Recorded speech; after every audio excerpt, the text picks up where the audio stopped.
हरे कृष्णा। मैं नीलम आप सभी का आपके अपने चैनल प्रभु भक्ति संगीत में हार्दिक स्वागत करती हूँ।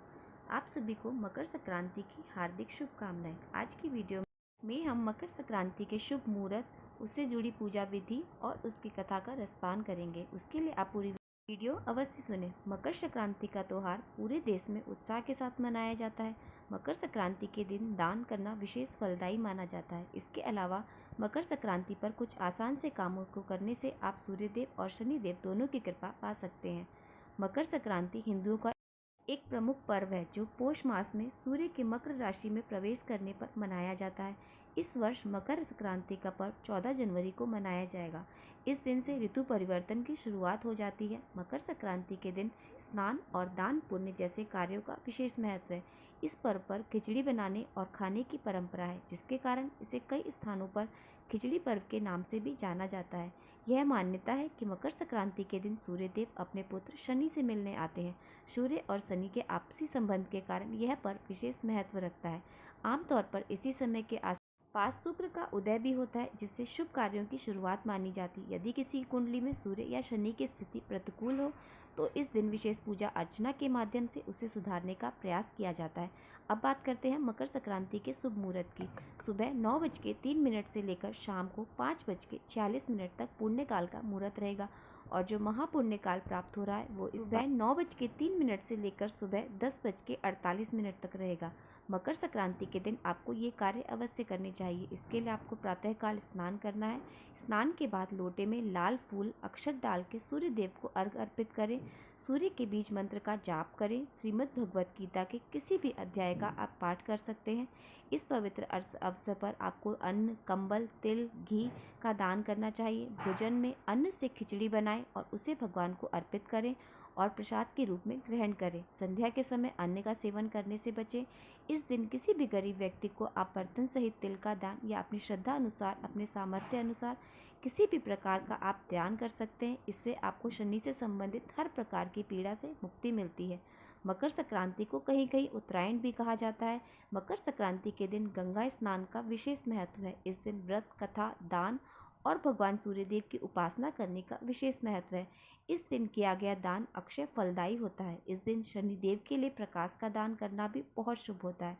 पंजाब, यूपी, बिहार और तमिलनाडु में यह समय नई फसल कटने का होता है, इसलिए किसान इस दिन को आभार दिवस के रूप में भी मनाते हैं। इस दिन तिल और गुड़ की बनी मिठाई बांटी जाती है। इसके अलावा मकर संक्रांति के दिन पतंग उड़ाने की भी परंपरा है और मकर संक्रांति के दिन धर्मराज की कथा सुनने का विशेष है। धर्मराज की कहानी। धर्मराज जी का व्रत मकर संक्रांति के दिन से शुरू किया जाता है।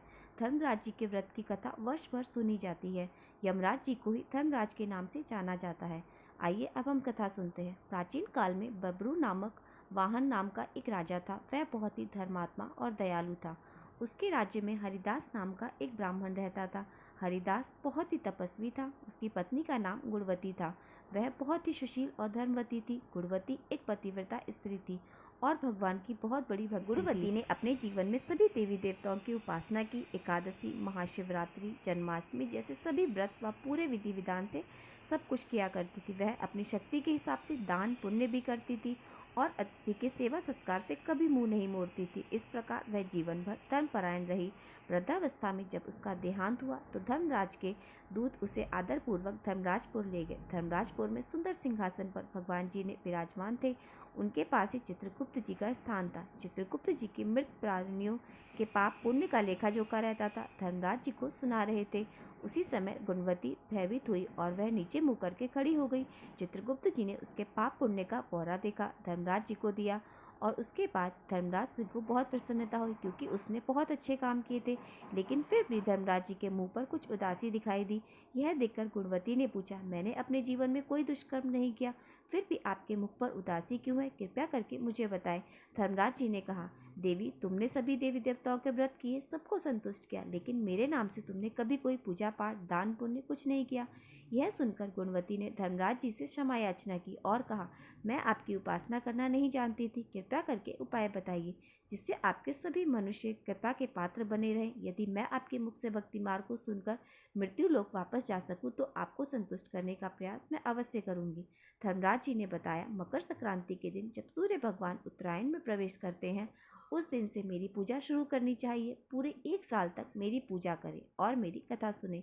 एक दिन भी पूजा या कथा नहीं छूटनी चाहिए। साथ ही धर्म के 10 नियमों का पालन करना चाहिए, जैसे कि धीरज रखना, संतुष्ट रहना, क्षमा करना, मन को वश में रखना, चोरी ना करना, अपने मन में पराय पुरुष या पराय स्त्री का ध्यान नहीं आने देना और मानसिक शारीरिक रूप से शुद्ध रहना, इंद्रियों को वश में रखना, बुद्धि की पवित्रता यानी बुरे विचार ना करना, पाठ, पूजा पाठ, दान पुण्य, व्रत करना और व्रत की कहानी सुनना, सच बोलना, सच्चा व्यवहार करना, क्रोध ना करना, धर्म के इन 10 लक्षणों का पालन करें और मेरी कथा नियमित रूप से सुनते रहें। दान पुण्य परोपकार करें।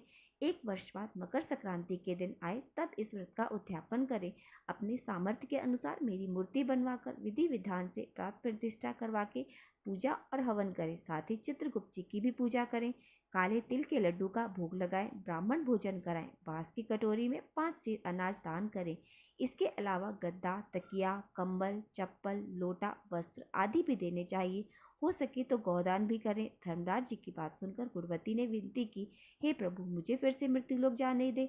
जैसे आपने कहा है मैं वैसे ही व्रत करूंगी और इस व्रत को प्रचार भी करूंगी, मैं बाकी लोगों में भी कर सकूंगी।